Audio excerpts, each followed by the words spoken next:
सोमवती अमावस्या की व्रत कथा सुनते हैं।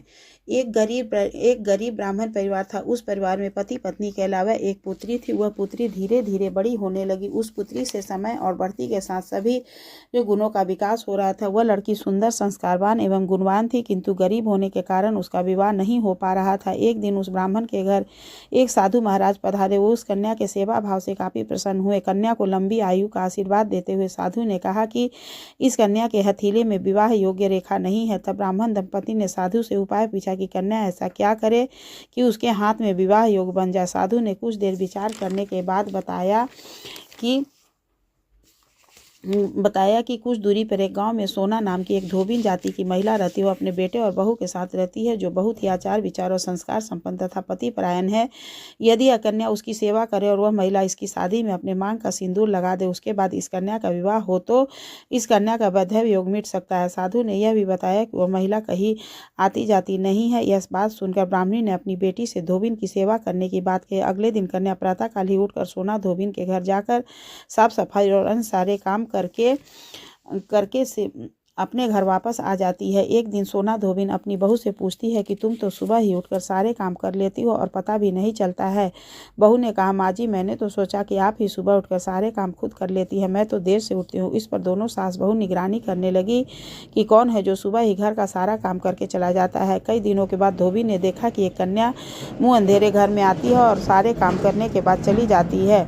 जब वह जाने लगी तो सोना धोबिन उसके पैरों पर गिर पड़ी और पूछने लगी कि आप कौन हैं और इस तरह छुपकर मेरे घर की चाकरी क्यों करती हैं। तब कन्या ने साधु द्वारा कही गई सारी बात बताई।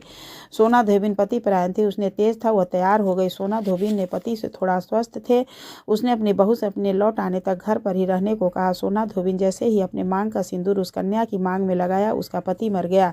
उसे इस बात का पता चल गया। वह घर से निराजल ही चली थी। यह सोचकर भी रास्ते में कहीं पीपल का पेड़ मिलेगा तो उसे भौरी देकर और उसकी परिक्रमा करके ही जल ग्रहण करेगी। उस दिन सोमवती अमावस्या थी। ब्राह्मण के घर मिले हुए पकवान की जगह उसने ईंट के टुकड़ों से 108 बार भौरी देकर 108 बार पीपल के पेड़ की परिक्रमा की और उसके बाद वह जल ग्रहण किया। ऐसा करते ही उसके पति के मूर्छा शरीर में वापस जान आ गई। धोबिन का पति वापस जीवित हुआ। इसलिए सोमवती अमावस्या के दिन से शुरू करके जो व्यक्ति हर अमावस्या के दिन भौरी देता है, उसके सुख और सौभाग्य में वृद्धि होती है। पीपल के पेड़ में सभी देवों का वास होता है। जो व्यक्ति हर अमावस्या को ना कर सके, वह सोमवार को पड़ने वाली अमावस्या के दिन 108 वस्तुओं की भौरी देकर सोना धोबिन और गौरी गणेश का पूजन करता है, उसे अखंड सौभाग्य की प्राप्ति होती है। ऐसी परंपरा है कि पहली सोमवती अमावस्या के दिन धान, पान, हल्दी, सिंदूर और सुपारी की भौरी दी जाती है।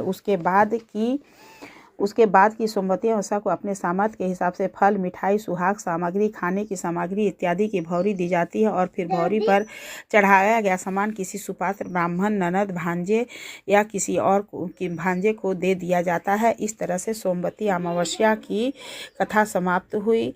सब लोग मेरे चैनल को लाइक एवं सब्सक्राइब कर दीजिएगा। बेल आइकन बटन को प्रेस कर दीजिएगा ताकि मेरा नोटिफिकेशन आप लोगों तक पहुंच सके।